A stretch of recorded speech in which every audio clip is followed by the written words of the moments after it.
नमस्कार दोस्तों, bloody vibes के एक और बहुत ही ज़्यादा खौफनाक से बिल्कुल डरावने से डिफरेंट एपिसोड में आप सभी लोगों का बहुत बहुत स्वागत है। दोस्तों, एक परिवार में देवरानी और जेठानी रहा करती थी, सुमित्रा और पंचमी नाम की। इनके साथ घटी हुई घटना की आज हम कहानी आप लोगों के सामने लेकर आ गए हैं, जो लगभग 1 या 1.5 साल पहले घटी होगी भाई। और इतनी ज़्यादा खौफनाक थी ना कि आप लोग के रोंगटे खड़े हो जाएंगे किसी के साथ ही किस तरह से घटी होगी। अंत तक सुनिए, थोड़ी दर्दनाक टाइप की भी है। शुरू से शुरुआत करते हैं। दरअसल इस परिवार में, जैसे कि हर परिवार में होता है, एक देवरानी जेठानी भी थी। जेठानी का नाम था पंचमी और देवरानी का नाम था सुमित्रा। जो सुमित्रा थी ना, उनका एक बेटा भी था, छोटा सा 9 साल का था। उनके पति भी इसी घर में रहते थे। ऑब्वियसली सब लोग मिलजुल के, किसी तरह की कोई भी परेशानी नहीं थी और सब लोग में बहुत अच्छा प्यार भी था। तो जो सुमित्रा थी ना, उनका बेटा 9 साल का था। वो एक ब्राह्मण फैमिली से बिलोंग करता था। ये ब्राह्मण फैमिली थी। उसका ना जनेऊ नहीं हुआ था। जनेऊ ब्राह्मण फैमिली में सबका होता है, लड़कों का। तो इसका जनेऊ नहीं हुआ था। और सुमित्रा जी जो है, काफ़ी समय से ये सोच रही थी कि कब मेरे बेटे का जनेऊ हो जाए, हो जाए, हो जाए। काफ़ी समय से ये मौके की तलाश कर रही थी, लेकिन हो नहीं पा रहा था। फिर कुंडली और नक्षत्र वगैरह के सहारे से एक डेट निकली। वो जून 2022 के आसपास की रही होगी। तो घर में सारे लोग, सुमित्रा भी और उनकी जेठानी पंचमी भी, काफ़ी ज़्यादा खुश हुई। सब लोग खुश हुए। ये देवरानी जेठानी इसलिए मैंने स्टार्टिंग में इंट्रोड्यूस किया क्योंकि इस परिवार में इन दोनों का रिश्ता बहुत अच्छा था, बहन बहन की तरह था। तो सब लोग बहुत खुश हुए, चलो यार फाइनली इसका जनेऊ होगा। लेकिन इस हंसते खेलते परिवार में अंदर एक दर्द भी छुपा हुआ था। वो दर्द ये था कि सुमित्रा जी को काफ़ी समय से कैंसर था।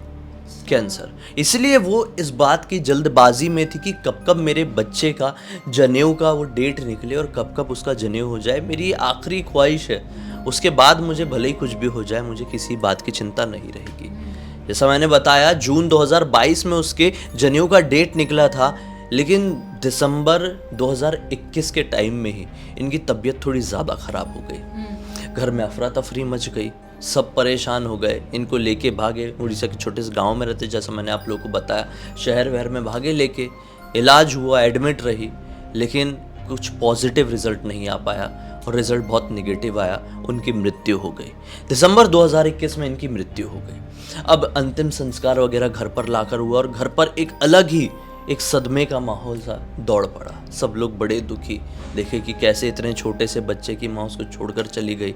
इसका तो जनेऊ भी आने वाला था और उस माँ की कितनी समय से ख्वाहिश थी कि एक बार मैं अपने बच्चे का जनेऊ देख लूँ, बस मुझे तो मोक्ष मिल जाना। इस तरह की उसकी सोच थी। लेकिन नहीं, अंतिम संस्कार वगैरह हुआ और फिर शुरू के 2-3 दिन बहुत अच्छे से गए। तीसरे चौथे दिन की बात है भाई, रात के समय की बात रही होगी। घर पे सब लोग आए हुए थे अंतिम संस्कार के नाम पे। थोड़ा बड़ा घर भी था, जॉइंट फैमिली थी जैसा मैंने बताया। तो बड़ा घर भी था, सब लोग सो रहे हैं। तो जो ये कमरा था ना जेठानी का, यानी पंचमी का कमरा, वो अपने पति देव के साथ आराम से सो रही हैं। और 2 या 3 बजे रहे होंगे, उनको ना उनके छत से कुछ आवाज़ आती है, धम धम धम धम, किसी के दौड़ने की। तो हैरान होती है और उठती है और सोचती है कि इतने बजे छत में कौन दौड़ रहा है। घर पे बहुत सारे लोग थे, इसलिए मन में एक क्वेश्चन आया कि छत में कौन दौड़ रहा है, कौन उठ के चले गया ऐसे।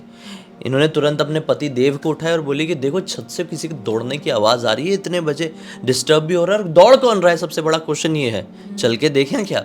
उन्होंने बोले ठीक है, चल के देखते हैं। तो दोनों पति पत्नी उठे अपने रूम से और बाहर बढ़ गए। और सीढ़ियों के सहारे जब ऊपर गए तो देखे, अरे वो जो छत में जाने का दरवाज़ा है, जो सीढ़ियों के बाद मिलता, जिसको खोल के छत में जाते, वो दरवाज़ा तो लॉक है, उसमें ताला लगा हुआ है अंदर से ही। तो छत के उस तरफ कौन चले गया? सिंगल हाइट का भी घर नहीं था कि बाहर से कोई कूद के यहाँ पे आ गया होगा, बाजू वाले छत से कोई यहाँ पर आ गया होगा। 2 फ्लोर का ये घर था, तो कैसे कोई आ गया समझ में नहीं आ रहा है। ऊपर वाले फ्लोर में इनका स्टोर रूम टाइप का था, तो वहाँ पे कोई रहता नहीं था। तो काफ़ी ज़्यादा हैरान हुई कि ये कैसे हो सकता है यार, इतनी ऊपर कोई कूद रहा है, उसकी आवाज़ भी आ रही, कोई बहुत ज़ोर ज़ोर से कूद रहा है। अब भी कूद रहा था इनफैक्ट, और अब भी हम ऊपर आए हैं और ऊपर का दरवाज़ा कैसे लगा हुआ है, बहुत ज़ोर ज़ोर से कूद रहा था। तभी तो ऊपर 2nd फ्लोर से नीचे ग्राउंड फ्लोर में आवाज़ आ रही थी। वही तो तुरंत ही पंचमी जी ने बोली कि जाके देखते हैं, चाबी लेके आइए नीचे से। बोलते ठीक है, तुम यहीं पे रुको। वो वहीं पे रुकी रही। नीचे गए इनके पति चाबी लेने के लिए, चाबी लेके ऊपर है, ताला खोले, छत में नजर दौड़ाए, लेकिन कोई भी दिखाई नहीं दिया। लौट ही रहे थे कि अचानक से पंचमी जी की छत के एक दूसरे कोने में नजर पड़ी। वहां पर दिखाई दी एक औरत, जो कि बाहर की तरफ मुंह करके खड़ी थी। दुल्हन के कपड़े पहनी हुई थी और बाहर लगे स्ट्रीट लाइट से अंदर हल्की हल्की रोशनी आ रही थी, मतलब उनके छत में। तो ये समझ में आ रहा था कि वहां खड़ी औरत का हुलिया कैसा है।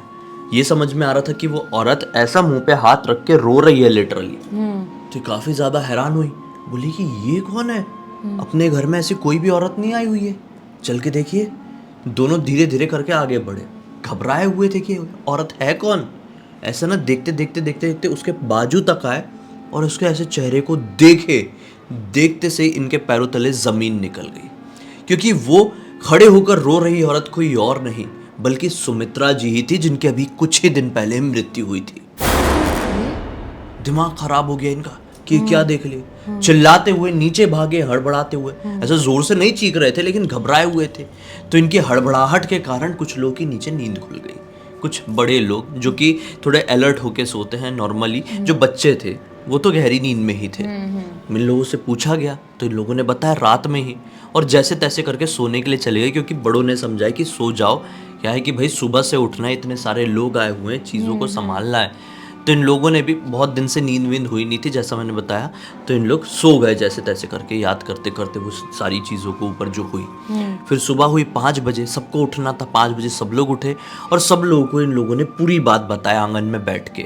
जो बच्चे थे वो अभी भी अंदर की तरफ एक कमरे में सो रहे थे, बढ़िया दरवाज़ा लगा के अपने कमरे में, कोई नहीं जागा हुआ था। गहरीन 5 बजे कौन सा बच्चा उठ पाएगा। अब ये लोग अपने काम वाम में लग गए, डिस्कस हुआ और सब लोगों ने बोले क्या मालूम यार ऐसा क्यों हुआ है, लेकिन हमने पहले भी सुने हैं कि कई घरों में ऐसा दिखाई देती है जिनकी डेथ हो जाती है, चाहे वो औरत रहे आदमी रहे, वो दिखाई देते हैं डेथ होने के बाद, कुछ दिन तक, 12 दिन तक दिखाई देते हैं। ऐसा बड़ों ने, कुछ लोगों ने कहे। तो इनको भी ऐसा लगा कि चलो होता होगा, एक नॉर्मल होगा। ऐसे लोग ना बोल के अपने अपने काम में लग गए और 9 बजे करीब सारे बच्चे उठे, 9 साढ़े 9 बजे। तो सुमित्रा जी का भी जो बेटा था अच्युत, उसकी भी नींद खुली और वो बड़ा घबराया हुआ, मतलब सुबह सुबह उठ के घबराता कौन है, ऐसा घबराया हुआ अपनी बड़ी मम्मी बड़े पापा के पास पहुंचा। मतलब वही जो छत में गए, वही तो बड़े मम्मी बड़े पापा हैं इसके। उनके पास गया और बोला कि बड़ी मम्मी मुझे ना मम्मी सपने में आई थी रात में। तो थोड़ी सी हैरान हुई, बोली हाँ बेटा क्या हुआ सपने में। तो बताता है कि मम्मी ना दुल्हन के कपड़े में थी और मुझे रोते हुए छत में चलने को बोल रही थी। तो ये शॉक हुई, तुरंत ही अपने पति को पास में बुला के लेके आई और पूरी बात बताई पति को कि देखो लड़के को भी ऐसे उसकी माँ सपने में दिखाई दी है जो हमको जिस हुलिये में छत में दिखाई दी थी। तो बच्चे ने पूछा क्या क्या क्या बोल रहे थे आप। तो बच्चे के सामने ना इन लोगों ने बोले नहीं कि बेचारा बिना मतलब का डरेगा या चिंता करेगा। बोले कुछ नहीं ऐसा समझा दिया उसको, बेटा जा, कुछ नहीं ऐसा सपने में आती है, तेरे को याद आ रही होंगी ना मम्मी इसलिए। अब 9 साल का बच्चा कितना चीज़ों को समझेगा।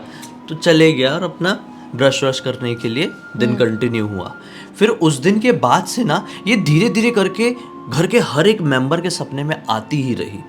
हाँ आती, और सपने में ऐसे दुल्हन के जोड़े में ही रहती और रोती रहती और बोलती कि मुझे मेरे बच्चे से मिलवा दो। ऐसे ही बोलती, दुल्हन के कपड़े में ही क्यों दिखती, क्योंकि उनका अंतिम संस्कार दुल्हन के कपड़ों में ही हुआ था। जो मतलब शादीशुदा औरतों की मृत्यु होती है उनको ऐसे दुल्हन के कपड़ों में ही सजा के पूरा मेकअप करके ही उनका अंतिम संस्कार किया जाता है। तो उनका भी ऐसे ही हुआ था। हाँ, ऐसा ही होता है। खैर सब लोगों ने इसी बात को सोच सोच के इग्नोर किया कि तेरहवीं नहीं हुई है, आत्मा को शांति नहीं मिली होगी, उनकी आत्मा घर के आसपास ही भटक रही होगी। तो इनका जो अंतिम जो भी है कार्यक्रम वो सारा हम यहाँ पर नहीं करें, किसी बहुत शुद्ध जगह करें, पवित्र जगह। तो कौन सी जगह है आसपास सबसे पवित्र जगह? जगन्नाथपुरी। जगन्नाथपुरी चलते हैं और वहीं पर उनकी जो भी आखिरी सेरेमनी है वो अच्छे से करते हैं। सब लोग तैयार हो गए और पहुंच गए जगन्नाथपुरी, और वहाँ पे सचमुच में बहुत अच्छे से सेरेमनी की गई अंतिम वाली। अब सब लोग लौटे हैं और बोले कि चलो ठीक है अब सपने अपने में नहीं आएगी। और उस दिन सपने में किसी को आई भी नहीं, सब कुछ नॉर्मल। सब लोगों ने सोचा कि चलो बेचारी को शांति मिल गई, उसकी आत्मा को। लेकिन अगले ही दिन की शाम के वक्त उनकी सास, जिनकी मृत्यु हुई, मतलब उनकी सास, समझ रहे हैं आप, जो बच्चा था अच्युत, उसकी दादी को वो ना कुएं में पानी भर रही थी 7 साढ़े 7 बजे शाम को, वो दिखाई दी। कुएं के बड़ा कुआं था इनके आंगन में, तो कुएं की दूसरी तरफ वो खड़े होकर रोती हुई दिखाई दी अचानक से। तो बूढ़ी औरत बेचारी जोर से चिल्लाई और बेहोश हो गई, गिर गई। सब लोग भागते हुए क्या हो गया, माँ जी को ऐसा उठाओ, पानी वानी डाल के उठाया, और बहुत घबराई हुई थी, बीपी एकदम अप डाउन हो गया था। पहले बैठाया और फिर पूछे क्या हुआ, तो उन्होंने बोली कि मुझे दिखाई दी, और बोल के रोने लगी, उधर पे खड़ी हुई दिखाई दी। सब लोग इकट्ठे तो हो गए थे इनकी ये सारी चीज़ों की वजह से। तो सब लोगों ने बताया कि नहीं, हमें भी दिखाई दी थी इतने दिनों से, लेकिन शायद अब दिखाई नहीं देगी भाई, अब सब कुछ ठीक हो जाएगा। हो सकता है आप जो ये बोल रहे हो आपको एक तरीके से वहम होगा, इतने दिन की चीज़ें दिमाग में बैठी हुई है तो। लेकिन नहीं, ये मैटर यहीं पे शांत नहीं हुआ। उस दिन के बाद से वो और सभी लोगों को दिखाई देने लगी, जैसे कि अपने पति को भी, अच्युत के पापा को मतलब, अपने जेठ को भी दिखाई दी, अपने ससुर को भी दिखाई दी, सबको दिखाई दे रही है। कभी सीढ़ियों में, कभी छत में, कभी यहाँ, कभी वहाँ, कभी कुएं के पास, कभी आंगन में बैठी हुई, कभी अपने घर के पेड़ के पास बैठी हुई रो रही है, वैसे ही दुल्हन के कपड़ों में। और कई बार बहुत सारे लोगों से उसने ये भी बोली कि मुझे मेरे बच्चे को ले जाने दो। बच्चे को लेके जाना चाहती थी। तो सब लोग बड़े घबराए हुए यार कि ऐसा हो क्यों रहा है, क्योंकि मैटर बहुत ज़्यादा बढ़ गया है अब। और ऐसा लगने लगा था कि वो डरा रही है सब, मन में डर आने लगा था सबके। बच्चा भी डरने लगा था। बच्चा बोल रहा था कि मुझे सोने से डर लगता है, मम्मी डराती है, ऐसा लगता है मम्मी मुझे मारेगी पकड़ के बहुत। तो बच्चा भी इतना सा जब ऐसा डर रहा है तो कुछ ना कुछ मैटर, जब कोई बच्चा अपनी माँ से डरने लगे तो समझ लो मैटर बहुत खराब हो चुका। और वो ऐसे नॉर्मल जगह नहीं थी, प्रेत योनि में थी, तो ऑब्वियस सी बात है बच्चा तो डरेगा ही डरेगा। अब ये ब्राह्मण फैमिली से थे, चीज़ों को समझते थे, जानते थे, पहचानते थे, इसलिए इन लोगों ने डिसाइड किया कि हम एक बड़े पंडित जी से बात करें इस मैटर में। एक दिन पहुंच जाते हैं बड़े पंडित जी के पास। अभी ज़्यादा समय नहीं हुआ था, ये सारी चीज़ें होते हुए हफ्ते भर भी नहीं हुए होंगे। बड़े पंडित जी के पास पहुंचे और बताए कि अभी 7-8 दिन पहले उनकी 13वीं करके हम लोग आए हैं जगन्नाथपुरी से, लेकिन फिर भी देखो ऐसा ऐसा सबको दिखाई दे रही है, परेशान कर रही है, क्यों हो रहा है ये। तो पंडित जी क्या बोलते हैं, क्या उसकी कोई आखिरी ख्वाहिश बाकी थी। तो इन लोग बोलते नहीं, आखिरी ख्वाहिश तो बाकी नहीं थी ऐसा कुछ। फिर अचानक से सास ही बोलती है, सुमित्रा जी की सास, कि नहीं उसकी आखिरी ख्वाहिश थी, वो अपने बेटे का ना जनेऊ देखना चाहती थी। दरअसल उसके बेटे का जनेऊ नहीं हुआ था, मेरा पोता है 9 साल का हो गया है, तो उसकी डेट निकली हुई थी जून 2022 की, और दिसंबर 2021 में सब कुछ हो गया उसके साथ, तो देखना चाहती थी। तो पंडित जी ने बोले कि वही मामला है, और इसका जनेऊ अभी साल भर तक नहीं कर सकते, साल भर टालना पड़ेगा, क्योंकि डेथ हुई है घर पे, और जनेऊ जैसी जो एक चीज़ है उसको अलग समय में किया जाता है, तो समय दे के तो भी वो टालना पड़ेगा। शादी वादी भी होती है घर पे, कुछ भी करना होता है, तो किसी की डेथ हुई उसके 1 साल बाद ही कुछ कम से कम साल भर तो रुकना पड़ेगा ना। मतलब एक वो भी होता है, एक एथिकल चीज भी होती है। तो बस सब लोगों ने डिसाइड किया कि रुकना तो चाहिए, लेकिन पंडित जी टाले कैसे इस चीज को, इस चीज से बचे कैसे। वो तो सबको डरा रही है और बार बार दिखाई दे रही है, और लिटरली ऐसे रियल दिखाई देती है। तो पंडित जी ने बोले कि घर का ना शुद्धिकरण कर देते हैं, घर पे आते हैं और प्रॉपर तरीके से हवन करते हैं और घर को बांध देते हैं, ये सामान का इंतज़ाम कर लिया जाए। तो सारा हवन पूजा सामग्री का इंतज़ाम करने के लिए बोला गया। 2 दिन में सारा इंतज़ाम हुआ। पंडित जी ने ही बोले थे कि परसों आएंगे। परसों का दिन आया, पंडित जी पहुँचे 1-2 शिष्यों के साथ, और यहाँ पर बड़ा हवन हुआ। लगभग ये चला 5-6 घंटे तक चला यार। फिर क्या बोले पंडित जी ने कि कुछ बर्तन लेके आओ। बर्तन भी बुलवाए थे, नए बर्तन, उसमें चावल भरे गए, और जो घर का जो चारों कोना था ना बाहर की तरफ, उसको गाड़ दिया गया, और गंगा जल पूरे घर में छिड़का गया, और बोला कि यह पवित्र हो चुका है, कोई भी प्रेत आत्मा यहाँ पर प्रवेश नहीं कर सकती। ऐसा करके पंडित जी निकल गए, बोले अब सब कुछ ठीक है। और वो एक्चुअली में 2 दिन तक कुछ भी गड़बड़ नहीं हुई, लेकिन 2 दिन जैसे ही ख़त्म हुए हैं, तीसरे दिन वो फिर से अपनी सास और जेठानी को सेम टू सेम सपना दिखाई दी। सेम टू सेम दोनों को सपने में क्या बोल रही है पता है, कि मैं घर के अंदर प्रवेश तो नहीं कर सकती, लेकिन अपने घर के बाहर ये जो बरगद का पेड़ है ना, वहाँ पर मैं रहूँगी, और मेरे बच्चे को आप अच्छे से रखना। अगर मुझे ले जाने नहीं दे रहे हो तो उसको माँ की कभी कभी मत होने देना, वरना मैं यहीं पर बैठी हुई हूँ। ऐसा बोल के सपने में दिखाई दी। दोनों सास बहू ने उठ के जब डिस्कस की तो सपना सेम निकला, तो सब लोगों के पैरों तले ज़मीन निकल गई। वही तो। और आज भी ये होता है, वो कभी भी किसी को भी सपने में दिखाई देती है। अगर बच्चे को ठीक से ध्यान नहीं दिए, बच्चे को मस्ती मस्ती में किसी ने डांट दिए, बच्चे को कुछ भी तरह की कुछ भी थोड़ी सी भी दिक्कत हो गई, सपने में दिखाई देती हैं और अच्छी खासी झाड़ लगाती हैं। मतलब अपने बच्चों को अभी भी प्रोटेक्ट कर रही हैं, इस दुनिया से, इंसानी दुनिया से जाने के बाद भी अपने बच्चे का ख्याल रख रही है, क्योंकि उनकी आखिरी इच्छा यही थी कि बच्चे का जनेऊ देखना, और जनेऊ नहीं देख पाई तो वो इसी प्रेत योनि में भटक रही है अभी भी। अगर वो उनकी वो आखिरी इच्छा नहीं होती तो शायद वो प्रेत योनि में नहीं भटक रही होती। हालांकि हो सकता है उसे कुछ समय में अभी जनेऊ होने वाला होगा, उसकी डेट निकल चुकी होगी, लेकिन हम यही उम्मीद करते हैं कि उस परिवार में पूरी तरह से सुख और शांति बनी रहे। उनकी आत्मा को भी शांति मिले। बिल्कुल। हाँ, ये पूरी की पूरी घटना की जानकारी हमें किसी और ने नहीं बल्कि सुभद्रा ने लिख कर भेजी। सुभद्रा कौन मैं बताऊं?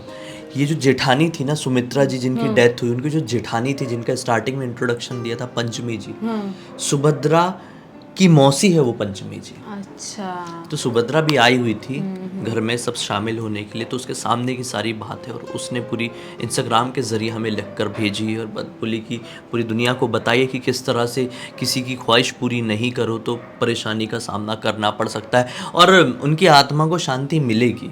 लेकिन मुझे लगता है कि एक बार उसका जनेऊ हो जाए फिर सब शायद। कुछ ठीक हो जाएगा, लेकिन शायद। तब तक तो थोड़ी परेशानी उनकी आत्मा खुद भुगतती रहेगी। हाँ, वो क्या तो कर सकते हैं, प्रेत योनि में चली गई। खैर, अब तक इस वीडियो को देख लिए तो लाइक ज़रूर कर देना, चैनल को सब्सक्राइब करके बेल आइकन दबा के ऑल के ऑप्शन में क्लिक करना, क्योंकि इसी तरह के हैरान कर देने वाले खौफनाक वीडियोस डेली आप लोग के सामने लेके आते रहते हैं। इंस्टाग्राम की लिंक इस वीडियो के डिस्क्रिप्शन बॉक्स मिल जाए, क्लिक करके डायरेक्टली वहाँ पर पहुँच जाना और इसी तरह की कोई भी कहानी, टॉपिक या जानकारी आप लोगों के पास भी है तो लिख भेजना। हो सकता है हमारा अगला वीडियो आप लोग के हिसाब से ही बन रहा हो। तो चलिए कल फिर से मिलते हैं, तब तक के लिए बहुत बहुत धन्यवाद। आप लोगों का दिन शुभ हो।